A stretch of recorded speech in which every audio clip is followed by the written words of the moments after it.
कादिर बख्श Bloch सुबह 8 बजे अपने 5 साथियों के हमरा मछली के शिकार पर गए थे। तकरीबन 6 घंटे के बाद वो वापस लौटे हैं। उनके हिस्से में सिर्फ 20 किलो मछली आई है।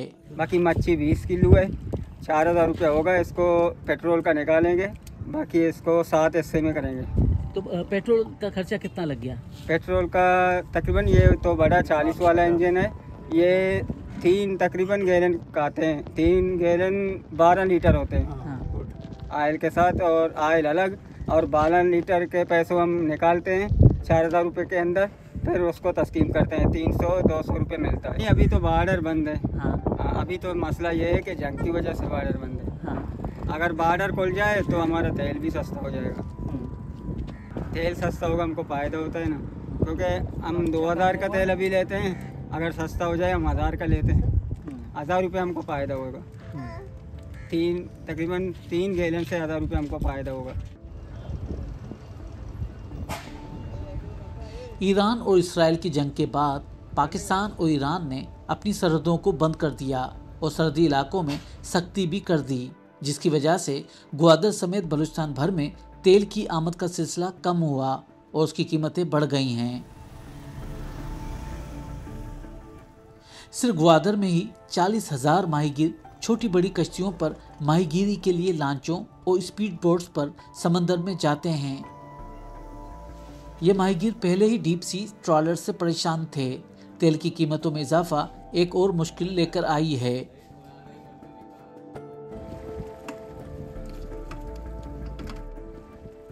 ग्वादर के माहीगीर फाइबर की कश्तियाँ इस्तेमाल करते हैं। इससे पहले इस किस्म की लकड़ी की कश्तियाँ इस्तेमाल की जाती थी, जिसका इस्तेमाल अब कम हो गया है और फाइबर की कश्तियों का इस्तेमाल बढ़ गया है और ये कश्तियाँ ईरान से लाई जाती हैं। अगर जो लकड़ी की कश्ती 5 से 7 लाख रुपए में बनती है, तो ये फाइबर की कश्ती 3 से 4 लाख रुपए में तैयार की जाती है। यहाँ के माहीगीरों ने हमें बताया है कि यहाँ पर जो कश्तियों में इंजन इस्तेमाल होता है, इंजन और उसके स्पेयर पार्ट्स भी वो ईरान से लाते हैं। बलूचिस्तान पाकिस्तान का रकबे के लिहाज से सबसे बड़ा सूबा है, जो कुल रकबे का 44% बनता है। यहाँ आमदरफ्त के लिए ज़्यादातर प्राइवेट गाड़ियाँ इस्तेमाल होती हैं। शहरों और आबादियों में बड़े फासले हैं, नतीजे में तेल की खपत ज़्यादा होती है।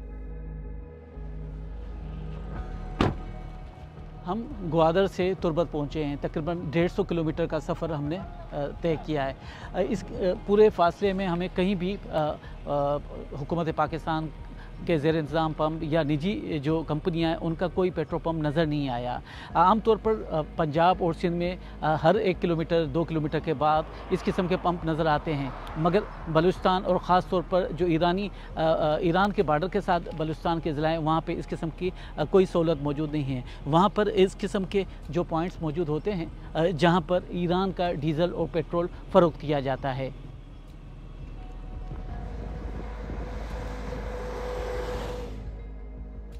मकराम कोस्टल हाईवे हो या तुर्बत जाने वाली सड़क, ईरानी तेल ले जाने वाली गाड़ियों की कतारें नज़र आती हैं, जो कई अजला को तेल की फराहमी करती हैं।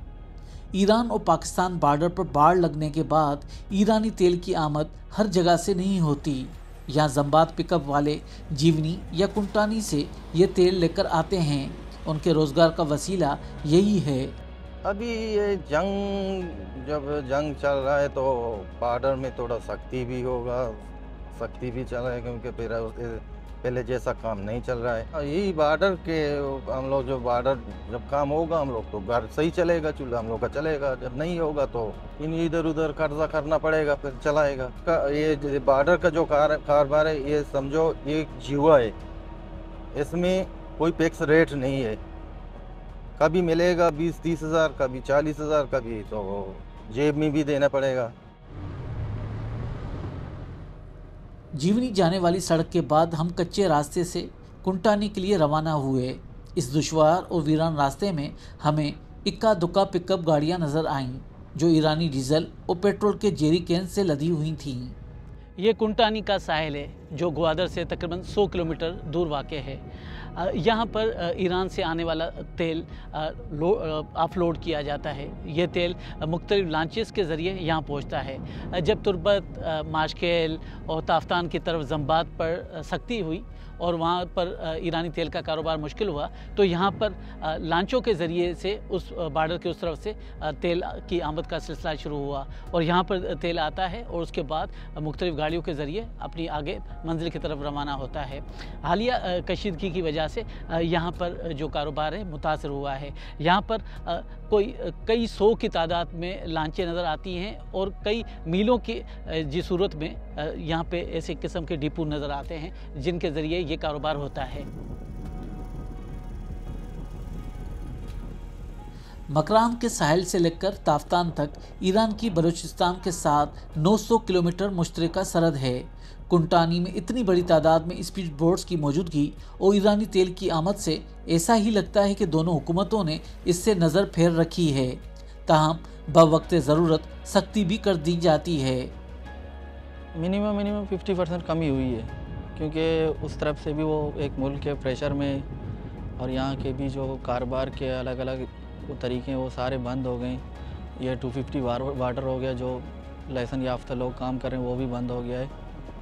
तो इस वजह से मतलब ये जितने भी बॉर्डर अतराफ हैं और वो तुर्बत हो गया, दूसरे तरफ वो बॉर्डर हो गए, वो सारे इसी जंग के ज़रिए सारे मुतासर हैं। मतलब किसी का एक गरीब का एक बोट है, वो तकरीबन महीने में उसका 2 या 3 दफ़ा उसका नौबत आता है, तो उसी नौबत के ज़रिए वो लेके अपना बोट ईरान से फ्यूल उठा के इधर आके सेल करता है, अपना घर चलाता है। यहाँ कंपनियाँ नहीं है, अगर कोई बोले कि मैं यहाँ पे रोज़गार नहीं करूँगा या फ्यूल का काम नहीं करूँगा, कोई और कंपनी में जाके काम करूँगा या दीगर सूबों में जैसे कराची हो गया, पंजाब हो गया, वहाँ पे जैसे फैक्ट्रियाँ हैं, यहाँ पे इस तरह के बलूचिस्तान में बिल्कुल इस तरह की कोई फैसिलिटीज़ नहीं है। तो यहाँ पे वाहिद ज़रिया जो बॉर्डर है, लोग अपना दिन का मजदूरी निकालते हैं, घर चलाते हैं। मकामी लोगों के अलावा लाड़काना और मिपुखरास समेत सिंध के कई शहरों से भी लोग मजदूरी के लिए यहाँ आते हैं, जो तेल की किल्लत के बाइस मुश्किल का शिकार हैं। उसे बंद है, अभी तक बैठे हुए हैं। हमारे बच्चे छोटे छोटे भूखे बैठे हुए हैं, इधर हम खुद भूखे बैठे हुए हैं। ये जो मसला हल करें तो काम चलाओ तो हमारे बच्चे सूखे बन जाएंगे, रोटी के लिए पैसे बन जाएंगे तो बच्चे सूखे बन जाएंगे। कोई 2-3 हज़ार बन जाती है, कुछ हम खाते हैं, कुछ बच्चों के साथ बेचते हैं, तो वो सूखे रहन। हमारी तो ऐसे ही ज़िंदगी तुम देख रहे हो, ऐसे बैठे हुए हैं। सख्ती चाहे बेपा से कम हाले तो कुंटानी में आने ही दरिया। दूसरी तरफ काम चल रहा है थोड़ा थोड़ा, दरिया में रोज़गार है दूसरों का, लेकिन यहाँ नहीं छोड़ते। जो गरीब आवाम यहाँ आई हुई है वो अब वापस घरों की तरफ जा रही है। किसी को 2000, किसी को 2500 मिलते थे। लोग बेचारे अपने कंधों पर वज़न उठाते थे। सिंध में तो नहरी पानी है नहीं, वो ख़त्म हो चुका है, बेरोज़गारी है वहाँ।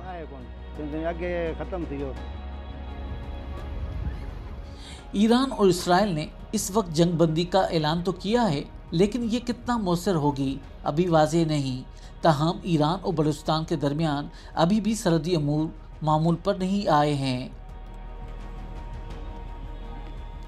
तुर्बत का ईरानी बाज़ार, जहाँ ईरानी खुर्दोनोश की अशिया आती हैं और यहाँ से फिर ग्वादर से लेकर हब तक बाज़ारों तक ये अशिया पहुँचती हैं। इस वक्त तक बच्चों के दूध और आटे समेत दीगर अशिया की किल्लत हो गई है। जो चीज़ें हमने 10 दिन में मिलने थे उसकी वजह से 1-1 महीने में लेट हो चुके हैं। और एक तो वहाँ की फैक्ट्रियाँ बंद हैं, जिन फैक्ट्रियों के ऑफिसेज वगैरह हेड ऑफिस हैं वो तेहरान में हैं। तेहरान पूरा तो शट डाउन में चला गया है। यानी इस वक्त अगर हम कहें तो 80% चीज़ों की कमी आ रही है। चीज़ों की कमी का ये है कि जो अभी तो फ़िलहाल पुराने स्टॉक्स बहुत पड़े हुए हैं ना, कुछ चीज़ें इस तरह होते हैं जिनका एक्सपायरी बहुत ज़्यादा होता है, वो तो हमारे पास पड़े हुए हैं। कुछ स्टॉक तो होते हैं हमारे पास कम से कम 15-20 दिन के। ईरानी मिल्क जो होता है, जो हम खाने के लिए इस्तेमाल करते हैं, बच्चों के इस्तेमाल, और उसका तो शार्टेज शुरू हो चुका है, जो रोज़मर्रा वाला, यानी जिसकी इस्तेमाल ज़्यादा है।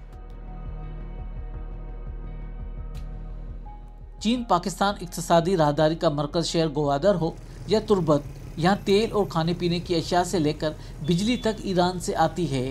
तेल और खाने पीने की अशिया की किल्लत की शिकायत के बावजूद इंतज़ामिया का दावा है कि सूरत-ए-हाल कंट्रोल में है। आज की डेट तक ना तो हमें अशिया खुर्दनोश की कोई शॉर्टेज है, और ना ही फ्यूल के हवाले से या एलपीजी के हवाले से किसी किस्म की कोई शॉर्टेज है। तो ऐसी कोई क्राइसिस वाली सिचुएशन अल्हम्दुलिल्लाह ग्वादर में डेवलप नहीं हुई। हम स्टॉक की अगर बात करें तो हमारे पास इजीली 15 से 20 दिन का स्टॉक है और कराची से हम रोज़मर्रा की बुनियाद के ऊपर चीज़ें मंगवा रहे हैं। लेकिन चूँकि लोगों को पता है कि एक क्राइसिस सिचुएशन जो है वो डेवलप होने जा रही है या हो सकती है, तो लोग उसका भी बेनिफिट लेते हैं और मार्केट में एक आर्टिफिशियल शॉर्टेज क्रिएट करके प्राइसेस बढ़ा देते हैं और उसको हम देख रहे हैं। ईरान में जंगी सूरत-ए-हाल हो या पाकिस्तान ईरान के सफारती ताल्लुकात में गर्मा गर्मी, इसके असरात बलूचिस्तान के मकरान और रक्षान डिवीज़न पर ज़्यादा पड़ते हैं और यहाँ लोगों की खुशहाली की कहानियाँ इस तिजारत पर मुनहसर है।